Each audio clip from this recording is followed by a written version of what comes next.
اللهم صل على سيدنا محمد وعلى آل سيدنا محمد. اعوذ باللہ من الشیطان الرجیم. بسم اللہ. اما بنعمت ربک فحدث. آقا جی کہتے ہیں تم پہ کوئی قرآن شریف میں آئے کوئی نعمت ہو تو اس کو ظاہر کرو. تو یہ خوشخبری آقا جی کی طرف سے ہے، اور خدا نہ کرے ہم ان پر جھوٹ بولیں.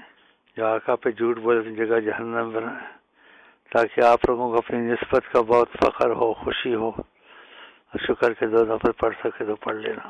تو یہ آقا جی کے الفاظ دہراتا ہوں، میرے الفاظ نہیں ہیں، یہ آقا جی کے الفاظ ہیں جو انہوں نے تواضع سے اور تقاضۂ کرم سے کہا ہے. ہم کو ایسا نہیں سمجھنا چاہیے جیسے وہ کہتے ہیں ہمیں ان کے غلاموں کا بھی غلام ہے. تو یہ آقا جی کے الفاظ میں آپ کی طرف نقل کرتا ہوں. بسم اللہ الرحمن الرحیم. اللہم صلی علی سیدنا محمد وعلی آل سیدنا محمد.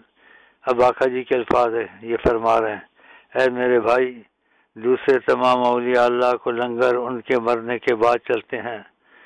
تمام اولیاء اللہ کے لنگر ان کے مرنے کے بعد چلتے ہیں.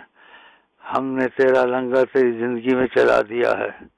تو دنیا کا واحد ولی اللہ ہے، ہم نے جس کا لنگر اس کی زندگی میں چلا دیا ہے، اس لیے تو تیرے لنگر کو لنگر محمدی کا نام دیا ہے. اللہم صلی علی سیدنا محمد وعلی آل سیدنا. جزا اللہ عنا سیدنا الکریم سید آدم و اہلہ.